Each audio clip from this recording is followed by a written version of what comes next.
What are the best money no object wheels? Well, we've spent this year putting the miles in on the very best road bike wheels, and in this video, I'm going to share with you the ones which have impressed me the most. First, let's take a look at the lineup.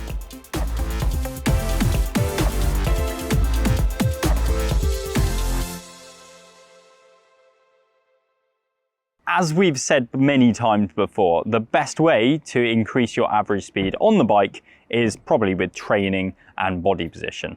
However, if you are looking to buy speed, then a deep carbon wheel set is probably the most effective way to do it. And these options make up a fair chunk of the very best in the business. Now, if you're a road.cc regular, then you will know that my current wheel of choice is the Roval Rapide CLX.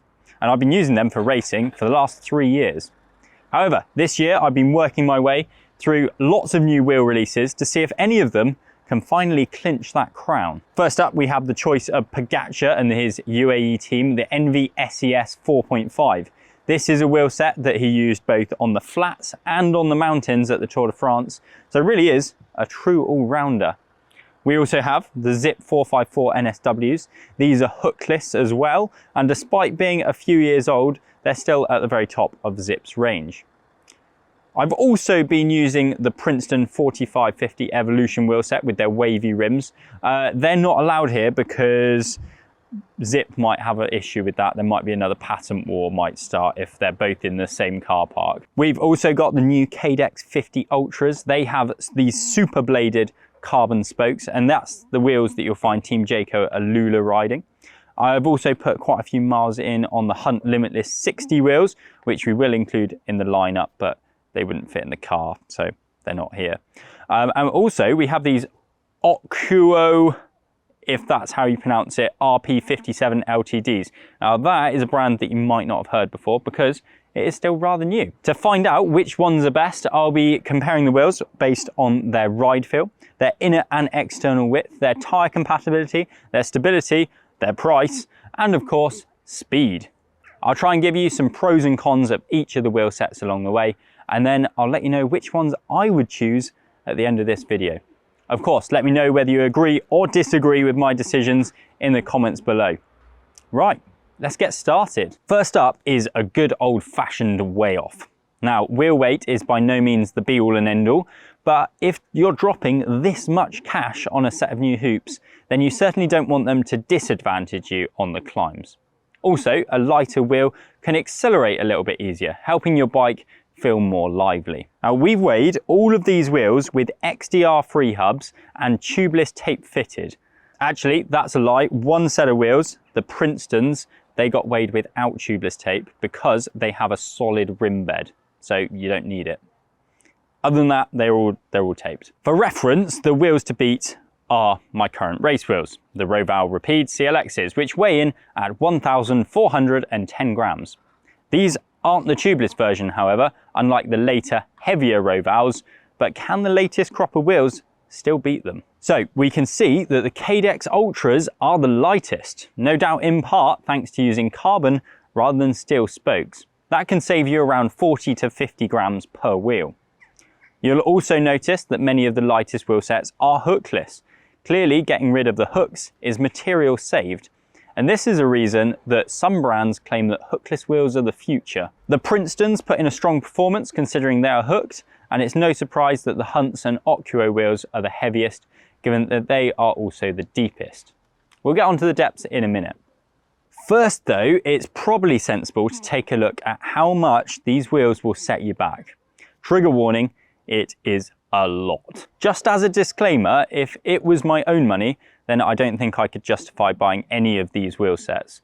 There are some excellent choices that compromise very little for less than half the price of any of these wheels. But the best of the best comes at a premium. And as with anything, if you want the latest tech, then you're going to need some very deep pockets. Back when these Rovals were released, they had an RRP of £1,850. However, if you were to buy the tubeless version today, they'd set you back £2,500 at RRP. I guess we've got inflation to thank for that. So just to reiterate how we do things here at road.cc, we compare all the products that we review at RRP, just to keep things fair. We do then do seasonal buyer's guides and update buying links with the best deals that we can find, but we generally stick to RRP. At RRP, the cheapest wheels are the Oquo and the Hunt wheels, even with the ceramic bearings options selected. Next are the Cadex 50 Ultras, and then the other three are all well over £3,000, with the Zipps and the ENVEs priced almost identically, and then the Princetons price themselves even more into that exclusivity bracket with a whopping price tag of £3,700. Until we get to the conclusion though, you won't hear me talk about price again, as I'm here today to find the best money no object wheel set. If value for money was the aim of the game, then trust me, none of these wheels would be the ones we chose. In a previous video, we put a whole shed load of wheels up against the clock. And although there were a few anomalies, deeper basically equaled faster. Go too deep though, and you might give yourself some brown shorts moments on windy days, and also have that extra weight to lug up the hills. As with everything, you've got to find the right balance that works for you. For me, this balance used to be around 40 mil, as that was the depth of wheel that I was happy to ride all day, every day, no matter the conditions. However, in the past few years, wheels have got a lot more stable and better at not stalling or buffeting on windy days. That's meant that I now race no matter the conditions on wheels that are 50 mil deep. And in fact, the Rovals are 51 mil deep at the front and 60 mil deep at the rear. And let me tell you, it would take quite some gusts for me to remove them for something shallower. Several other brands have also taken this deeper at the front, shallower, no, wrong way round. Several other brands have also taken this shallower at the front, deeper at the rear approach. For example, the ENVEs, which are 50 mil at the front and 56 mil at the rear. I think that's a great way of balancing speed with stability, as it doesn't make as much difference if the rear of the bike gets caught by the wind. I would happily use those all day, every day. Now, as the name suggests, the Cadex 50s are 50 mil deep, and once again show that one wheel set can do it all, from strong aero performance, climbing, and good crosswind behavior. The Hunts and the Oquo wheels are the deepest of the bunch. They measure 57 mil and 60 mil deep respectively. Personally, I have found this to be a little bit too deep for my everyday riding, but your weather conditions and terrain will alter what the perfect depth is for you. The Princetons are the shallowest of the bunch, with a rim between 45 and 50 mil deep in the waves, although there is a deeper 60 to 65 mil deep version available. Again, I think this shallower depth is better suited if you want just one wheel set for everything, but our testing shows that that 10mm shallower rim height is likely going to compromise some aerodynamic performance against these deeper rims. And finally, we have the Zipps. These alternate between 53 mil deep and 58 mil deep. And once again, the same for the front and rear. Let's see how that affects stability. There appears to be a few different ways in which you can make a wheel stable. Now, firstly, you get something like this. So it's got a U-shaped rim rather than a V shape like carbon wheels of old. Secondly, you could make your rim really, really wide, like on the Rovals or the Hunts. Or thirdly, you could take this approach and use this kind of sawtooth profile. Now, all three of those concepts are used to help the wheel to shed vortices. The last thing you want is a load of pressure on this side and a low pressure area on this side, because when it releases, well, it's no fun at all. Now, speaking to a few brands, and it's clear that it's become relatively easy for people in the know to produce wheels that are fast in a straight line. Now, it's far harder though to produce a wheel set that is fast in the real world, where we have things such as yaw angles and gateways and lorries overtaking us. Now, this is one of the main reasons that I really like these Rovals, because it means I can use a faster, deeper wheel more of the time. And, well, they're still hard to beat. The Zipps and the Oquos, for all their claims, I haven't found to be anywhere near as stable. The Princetons are on a par, but you'd hope so, as they are a fair bit shallower. The Hunts are impressive, but the deeper front wheel does result in a bit more liveliness. And in fact, out of this bunch, it's only the ENVEs that are the match for the Rovals. Again, they are a few millimeters shallower though. The Cadex, they fit somewhere about in the middle. They don't buff it, but they seem to have a bit more constant sideways force on them as you ride. Now, I wonder if that's because of the really bladed spokes. So, which wheels are best in 2024, and are any of them good enough to make me swap out my Rovals?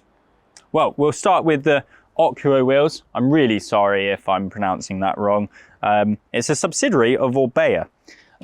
These are really good. They're a solid set of wheels, especially for the brand's first go at a top tier wheel set.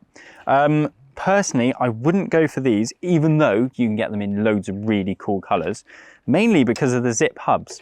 Now, if I had to choose some hubs to go for, like you've got Tune or Carbon Tie, they make nice hubs, DT Swiss obviously. I'm just not sure it would be Zipp hubs that I went for. I've just had a few quality control sort of issues with them. I've had a set turn up with dry bearings, and then I've had a rear wheel which made some really horrendous graunching noises because it had some metal filings left in it from machining. So yeah, good wheels, not the best of the best. And that brings us on to the Zipps. These, I think, are the best looking wheel set, and I really like this texture that you get around the rim. The sawtooth certainly helps them look a bit different. In practice, I don't think that they're as stable as the super wide Rovals or the Hunts, and for that reason, I wouldn't have them. We'll come back to the Rovals in a minute, so that brings us on to the Cadex wheels. Now these really are an excellent all-round wheel set, and it's really nice to see a brand doing something a bit differently with these super bladed spokes. They certainly feel fast, and they also make a really good noise.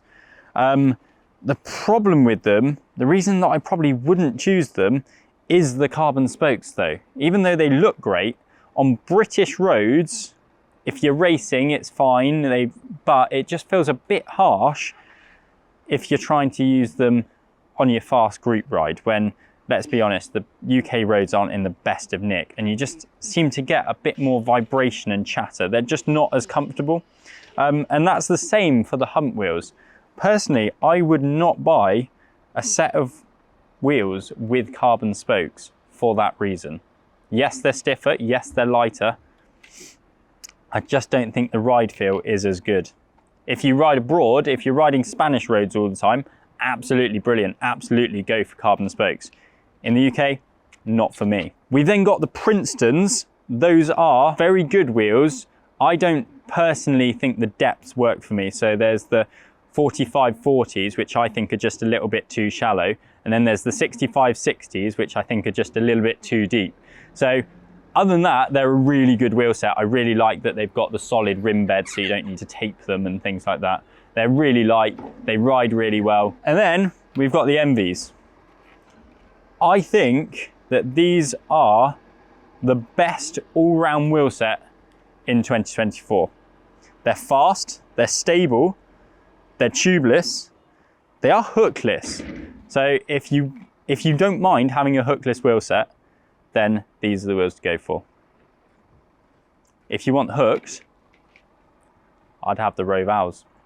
These wheels actually really surprised me. So I set them up with 30mm Grand Prix 5000s, and that is the exact same setup as Pogacar was using at the Tour. And in fact, he switched from his 28mm GP 5000 TTs to the 30mm 5000 STRs, I assume just so that he'd go for this 30mm width. And if you look at that profile, it's just absolutely perfect. So supposedly the most stable and the fastest combination is if your wheel is 105% of the width of the tyre. These just handle really well, and they can handle whatever you chuck at them. Like I've used these, I've abused them to be honest. I've used them on some gravel paths and things, and they're just really good. The hubs are also really good. So these are now ENVE's own design, whereas before, I think they were a Mavic hub. These ones, they've just nicked Mavic's engineers, and now they engineer them for themselves. And in the rear wheel, you can get it with a 40-tooth ratchet, a 60-tooth ratchet, but you'd also choose 80 or 100 tooth. Now that will be more draggy and less durable, but imagine the noise that those will make. So I guess there's just one more thing to do, and that is a sound check of all the wheels, and then let me know in the comments which ones you'd choose. Wheel number 1, Cadex. Oh, it is noisy.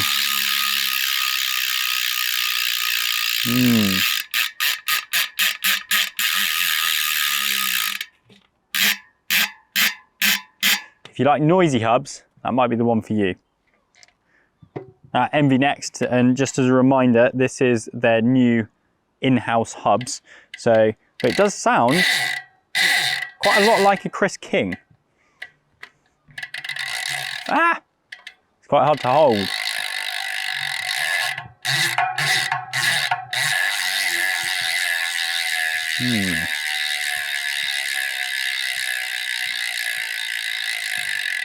Roval, this one's got the 54 tooth DT Swiss ratchet. Oh, it's definitely higher pitched.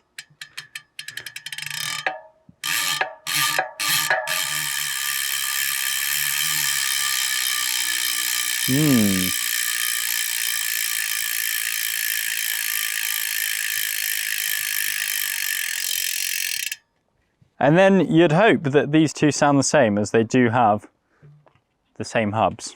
So Oquo, much quieter, aren't they? Of course, you can actually quieten any of the other hubs with more grease, but out the box, that's definitely quieter. Let's just double check. That one's even quieter. These ones potentially have a few more miles on them.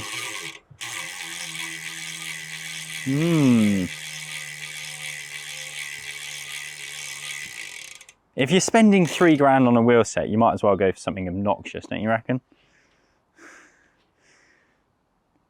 I do. I think, shout about it. There is a few different ways in which you can make a wheel. Hello, Ben. Jamie, good to see Good you guys. to see you. Not a bad collection of the best wheels in the game you've got here. Exactly. A real life elite racer. Ben, which wheels would you choose if you had choice, any of these? It's quite a selection here, but if I'm honest, I think I'd go for the ENVEs here. Is that just because Pogacar's been riding them? Too easy. They're good enough for Podgy, they're definitely good enough for me. So, do you agree with me and Ben? Would you also choose the hookless ENVEs if you won the lottery? Let us know in the comments section below, and also let us know which wheels you'd like us to test next.